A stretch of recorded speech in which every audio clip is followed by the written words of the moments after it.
నమస్తే, welcome to Aadhaar. నేను దీప్తి మధుసూదన్ రెడ్డి. ఈ రోజు మనతో పాటు ప్రముఖ స్ట్రాటజిస్ట్ కంపెనీ చాణక్య స్ట్రాటజిస్ట్ ఎండి ముఖేష్ గారు ఉన్నారు. తనతో మాట్లాడదాం. నమస్తే అండి. హలో అండి. ఎలా ఉన్నారు? బాగున్నా. ఆంధ్రాలో ఏం జరుగుతుంది అసలు? జగన్మోహన్ రెడ్డి నేను అసెంబ్లీకే రాను అని అంటున్నాడు. ప్రతిపక్ష హోదా ఇవ్వకపోతే ఎలా ఉంటుంది అనుకుంటున్నారు? అంటే వినటానికి కొంచెం కామెడీ అనిపించింది, కానీ కొంతమంది జగన్మోహన్ రెడ్డి 11 సీట్లు గెలిచిన తర్వాత పెద్ద మాట్లాడినారు. ఆ రోజు జగన్మోహన్ రెడ్డి ఒక్కడే వచ్చాడు, ఒక్కడే పాదయాత్ర చేశాడు, మళ్ళీ ఒక్కడే గవర్నమెంట్ని ఫామ్ చేశాడు, మళ్ళీ ఒక్కడే అయిపోయాడు, మళ్ళీ ఒక్కడే వస్తాడు, మళ్ళీ ఒక్కడే గవర్నమెంట్ ఫామ్ చేశాడు అని. ఇది ఎట్లా ఉందంటే చూడండి, ఆంధ్రప్రదేశ్ ప్రజలు ఒకసారి చూశారు. ఆ రోజు ఒక ఛాన్స్ అని గవర్నమెంట్ని ఏర్పాటు చేశారు. కానీ ఎంత 151 స్థానాలు ఇచ్చి గౌరవించినప్పుడు అంత చక్కగా చేసుకోవాల్సిన ఉండాల్సి ఉంది. బట్ ఒకసారి చూసిన ప్రజలు రెండోసారిగా, ఎందుకంటే ఒక మోనార్క్ సిస్టమ్ లాగా అది అయ్యింది. చంద్రబాబు నాయుడు విజనరీ లీడర్ అని ప్రజలకు తెలుసు కాబట్టి వచ్చే 10 సంవత్సరాల వరకు టీడీపీ గవర్నమెంట్ ఆంధ్రప్రదేశ్లో ఉంటుంది. ఎందుకంటే ప్రజలు కూడా ఇప్పుడు హ్యాపీగా ఉన్నారు. ఇప్పుడు అమరావతికి మన 15,000 కోట్లు ఇచ్చినప్పుడు అమరావతి భూముల రేట్లు పెరిగినాయి, రియల్ ఎస్టేట్ పెరిగింది, ఇసుక పూర్తిగా ఉచితంగా ఇవ్వడం, ఇవన్నీ ఏంటంటే కొంచెం తెలంగాణ ప్రజలు కూడా ఈరోజు ఆంధ్రప్రదేశ్ ప్రభుత్వం మీద సింపతి చూపిస్తున్నారు. ఎందుకంటే నేను అప్పుడప్పుడు ప్రశ్నిస్తున్నప్పుడు తెలంగాణ వైట్ కలర్స్ కొంతమంది ఆంధ్రప్రదేశ్కి డెవలప్మెంట్ అవసరం, ఎంత ఇచ్చినా తక్కువే, దాని మీద ఎవరు కూడా అది చేయలేదు. చూడండి, అంటే ఈ 4.5 సంవత్సరాల్లో ఆంధ్రప్రదేశ్ డెవలప్ అవుతుందని ప్రజలు కోరుకుంటున్నారు కాబట్టి 100% మళ్ళీ గవర్నమెంట్ ఆంధ్రప్రదేశ్. మీరు ఎవరు ఊహించినట్టు పవన్ కళ్యాణ్ని చంద్రబాబు నాయుడు దెబ్బకొట్టడు, ఎన్డీఏ కూటమి నుంచి చంద్రబాబు నాయుడు బయటికి రాడు.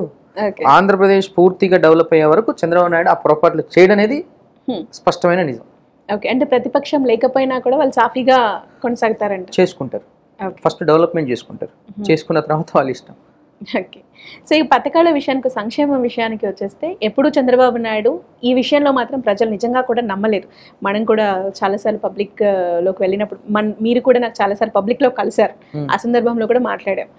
పబ్లిక్ నమ్మలేదు. అండ్ ఇప్పుడు చూస్తుంటే అదే జరుగుతుంది. అమ్మఒడి పేరును తీసేసి వాళ్ళు ఇంకొక పథకం పేరు మార్చేసి ఇప్పుడు ఈ పథకాన్ని నెక్స్ట్ ఇయర్ నుంచి ఇంప్లిమెంట్ చేస్తామని అంటున్నారు విద్యాశాఖ మంత్రి నారా లోకేష్. సో ఇలా ఏదైనా కానీ ఈ పథకాల విషయంలో కొంత వెనకడుగు పడుతుంది, ఆల్రెడీ స్టార్ట్ అయింది. ఇంకా మునుముందు ఉంటుందా ఉండదా అని ఒక డౌట్ ఆల్రెడీ స్టార్ట్ అయిపోయింది. మళ్ళీ ఈ ఎఫెక్ట్ ఉండదంటారు? అంటే వాస్తవానికి ఏంటంటే దీప్తి గారు, ఒక చిన్న విషయం, ఏదైనా ఒక పథకం స్టార్ట్ చేసే ముందు దానికి చాలా ప్రణాళికలు ఉంటాయి. అంటే సాగ్రిగేషన్స్, స్టెప్ బై స్టెప్. అంటే ఏ కేటగిరీకి ఇవ్వాలి, ఏ కేటగిరీకి ఇవ్వకూడదు. ఇప్పుడు ఆల్రెడీ వైట్ రేషన్ కార్డు ఉన్న వాళ్ళు ఉంటారు, ఓకేనా. ఒకే ఇంట్లో 4 పథకాలు వస్తూ 4 కార్లలో తిరిగే వాళ్ళు ఉంటారు. అంటే ఇవన్నీ ఫిల్టరింగ్ అనేది చాలా ఇంపార్టెంట్. ఇవన్నీ ఫిల్టరింగ్ చేయడానికి కొంచెం టైం ఉంటుంది, టైం టేకింగ్. చంద్రబాబు నాయుడు అంత ఈజీగా ఏది కూడా సాటిస్ఫై అవ్వడు, అగ్రీ అవ్వడు, మీకు తెలుసు. వారి విజన్ ఎలా ఉంటుందంటే, ఈరోజు ఇక్కడ మనం ఒక పథకం ఇస్తున్నామంటే ఆ కుటుంబం బాగుపడాలి అన్న ఒక ఉద్దేశంతో ఉంటుంది. అంతేగాని ఎవరి కోసం దాన్ని సాక్రిఫైస్ అనేది ఉండదు, సాటిస్ఫాక్షన్. అయితే ఇందులో భాగంగానే ఈ అమ్మఒడి కావచ్చు, ఇంకా రిమైనింగ్ ఏ పథకం, తల్లికి వందనం కావచ్చు, ఏ పథకమైనా కావచ్చు, ఆ ఫిల్టరింగ్ అనేది చేయడానికి కొంత టైం పడుతుంది. ఆల్రెడీ గత ప్రభుత్వం 5 సంవత్సరాల్లో ఎటువంటి ఫిల్టరింగ్ లేకుంటే టకటక బటన్ నొక్కుడు కార్యక్రమం పెట్టి ఇబ్బంది పెట్టింది రాష్ట్రాన్ని. సో ప్రజలకు కూడా అది తెలుసు ఇప్పుడు. సో ఈ ఫిల్టరింగ్కి కొంచెం టైం టేకింగ్ ప్రాసెస్ కాబట్టి వాళ్ళు కూడా అడ్జస్ట్మెంట్లోనే ఉన్నారు. అంతేగాని ప్రభుత్వాన్ని ఎక్కడ తప్పుపట్టట్లేదు. మేము కూడా ఆడ కొంతమంది డిస్కస్ చేస్తున్నాం. సో ఈ పథకాలతోటి వచ్చేది ఏమీ ఉండదు కాబట్టి వాళ్ళ సెల్ఫ్ ఎజెండా ఏదైతే ఉందో వాళ్ళు దాంతో ముందుకు వెళ్తున్నారు. ఫిల్టరింగ్ చేసిన తర్వాత చంద్రబాబు నాయుడు గారు ఏదైతే హామీ ఇచ్చారో, ఆ రోజు ఇచ్చే సంక్షేమ పథకాలన్నీ ఇస్తున్నారో అది ఇవ్వడానికి వాళ్ళు సిద్ధంగా ఉన్నారు. అంటే ఎక్కడ డిస్సాటిస్ఫాక్షన్ ఉంది ఆంధ్రప్రదేశ్లో అంటే ఈ మినిస్ట్రీస్ విషయంలోనే కొంచెం డిస్సాటిస్ఫాక్షన్ ఉంది. లీడర్ల మధ్యనే, ప్రజల్లో ఏమీ లేదు. సీనియర్లను పక్కన పెట్టి జూనియర్లకు మినిస్ట్రీస్ ఇచ్చారు, కొత్తగా పార్టీలోకి వచ్చిన వాళ్ళకి ఇచ్చారు అని ఇక్కడ ఉన్న సీనియర్లు అందరూ కొంచెం అటు ఇటు. అండ్ ఇంకా కార్పొరేషన్స్ ఇంతవరకు తేల్చకపోవడం. అండ్ కార్పొరేషన్లో కూడా జనసేనకు 30%, బీజేపీకి 10%, టీడీపీకి 60%. అందులో ఎవరికి వస్తుందో ఎవరికి పోతుందో తెలవకపోవడం. అక్కడ కూడా సీనియర్స్కి పక్కన పెడతారని ఒక ఆలోచన రావడం.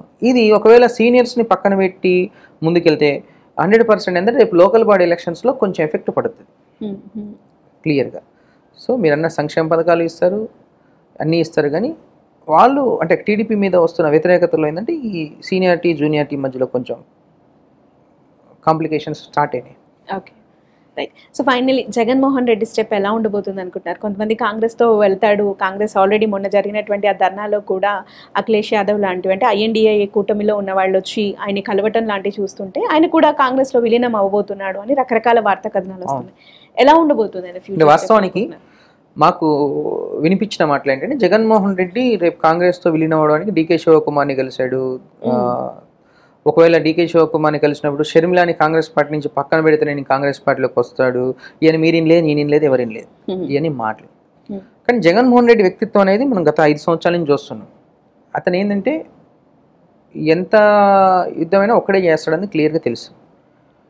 ఇటువంటి పరిస్థితుల్లో అతను చెప్పుడు మాటలు విని కాంగ్రెస్ పార్టీలోకి వెళ్తాడా? ఎందుకంటే తెలంగాణలో ఉన్న కొంతమంది లీడర్ల ప్రభావం తన మీద ఉంటుంది.